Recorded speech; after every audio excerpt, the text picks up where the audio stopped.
Today we are back in the kitchen and we're going to make the awesomest cauliflower recipe ever.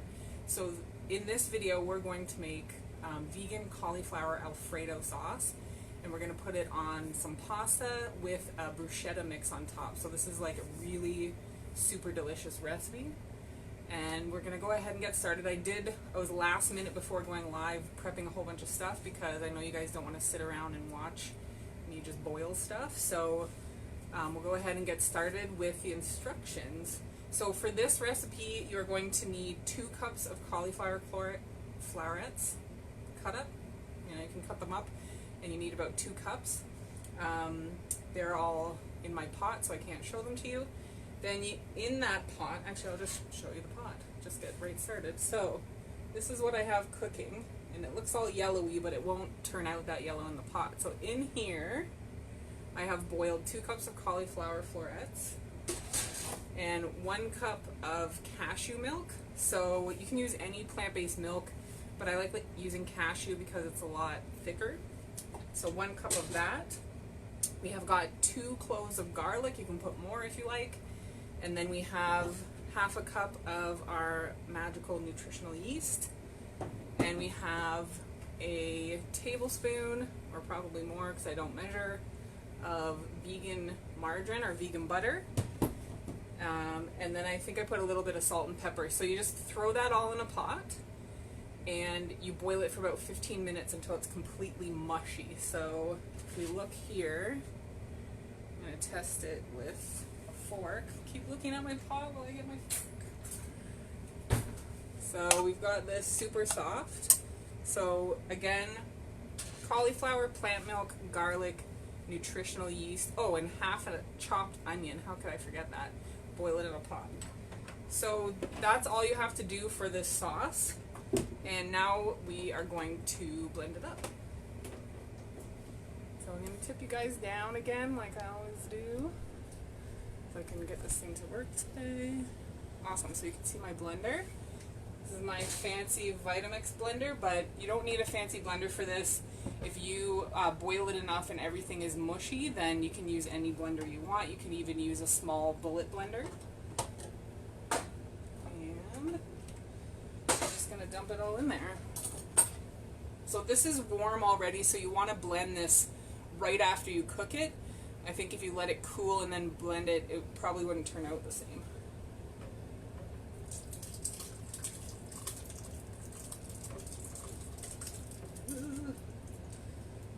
So you can see it's already pretty creamy in there. So you want to get it all in.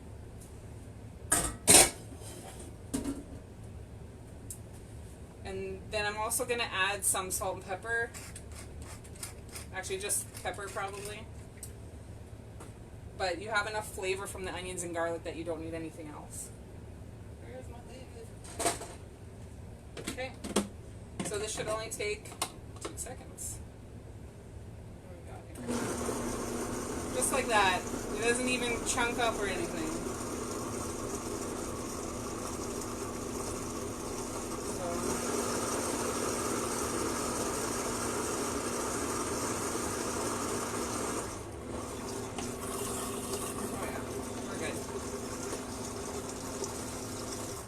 There we go. So, if you want to see what that looks like. Oh no, it's so hot you can't see it. So we've got a nice, really thick, creamy sauce there. Get rid of our blender.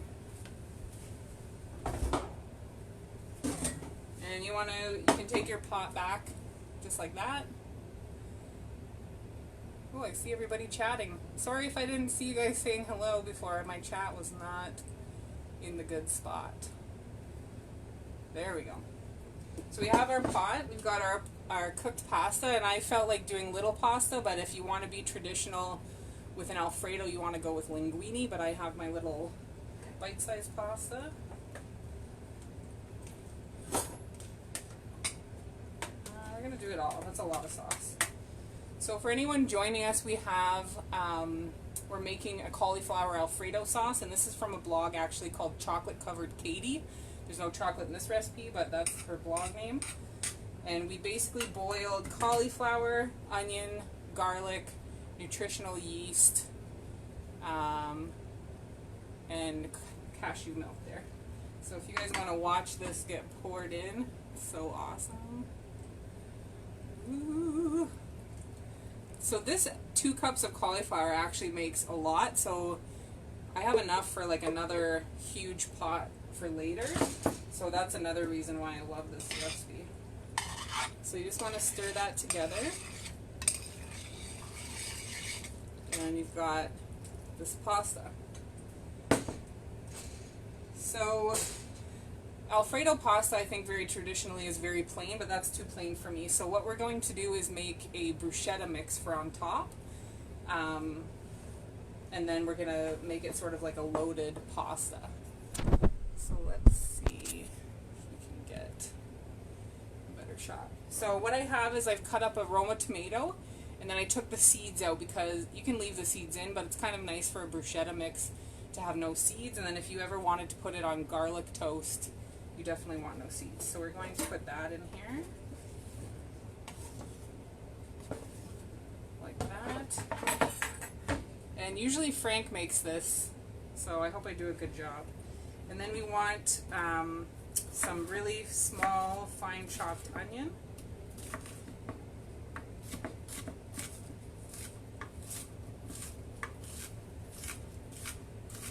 And you don't want too much onion because big chunk of like raw white onion, probably not the greatest. So you want to make it super small. Put that in there. And then I have some minced garlic, just 1 clove because this is a small bowl.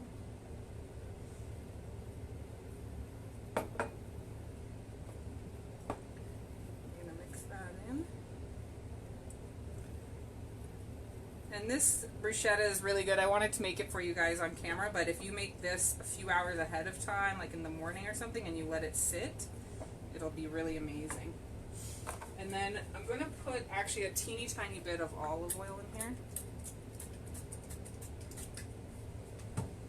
And then I actually this time have some fresh basil. I'm always making recipes where I wish I had fresh basil, so I have some now. We actually have some growing in the garden, but it's not quite ready.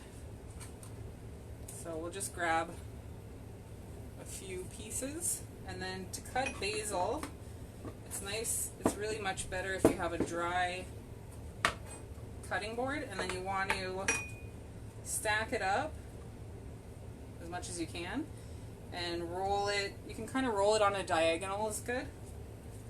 And then you go like that. And then you want to just pull the knife through it to make little bands.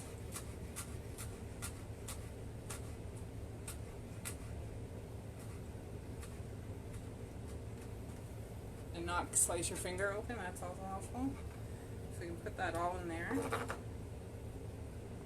And then, actually I'm going to mix this with my hands because it's just a lot easier. The reason why I put some of the olive oil in it is sometimes the olive oil will help pull the garlic apart. So there's our stuff, even though it sticks to your hands. Awesome, so now we're going to put together this dish, and again, we spent about 15 minutes boiling the pasta and the vegetables, and then we blended it up, and that's it. So another super, super easy recipe. So we've got our bowl.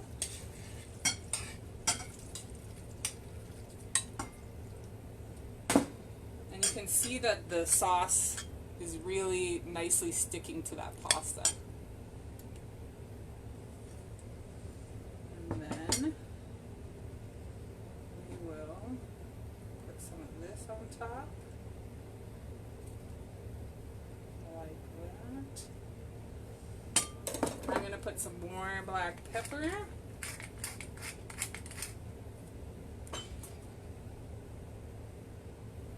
And I see Dana saying that oat milk is good for thickness as well. Yeah, oat milk is one of my new favorites, and you can get it in the grocery store a lot lately.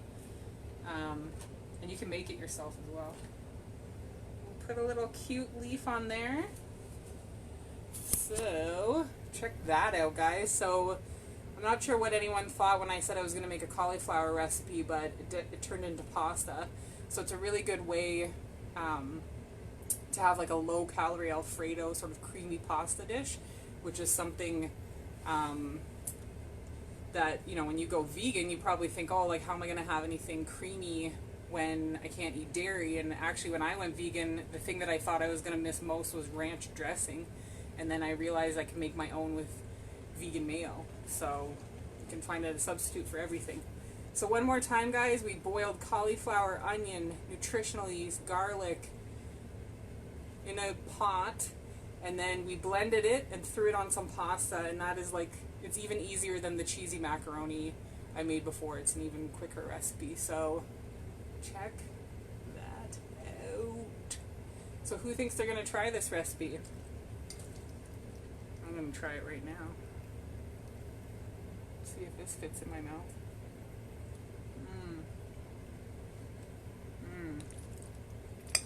That's really good. The cauliflower has like, cauliflower is actually really filling, but it has like a really rich flavor, and then the nutritional yeast actually gives it that like really sort of Alfredo-y flavor. And then I could eat fresh basil on anything. Definitely gotta try this. Another thing you can do with this sauce that I made this last week, and I saved it for the weekend, and I made some tofu scramble, and I put it on toast, and then I used the Alfredo sauce as kind of a fake eggs Benedict sauce, and that was really good. Or what you can do is use this sauce on some steamed broccoli and more cauliflower if you can handle the double cauliflower.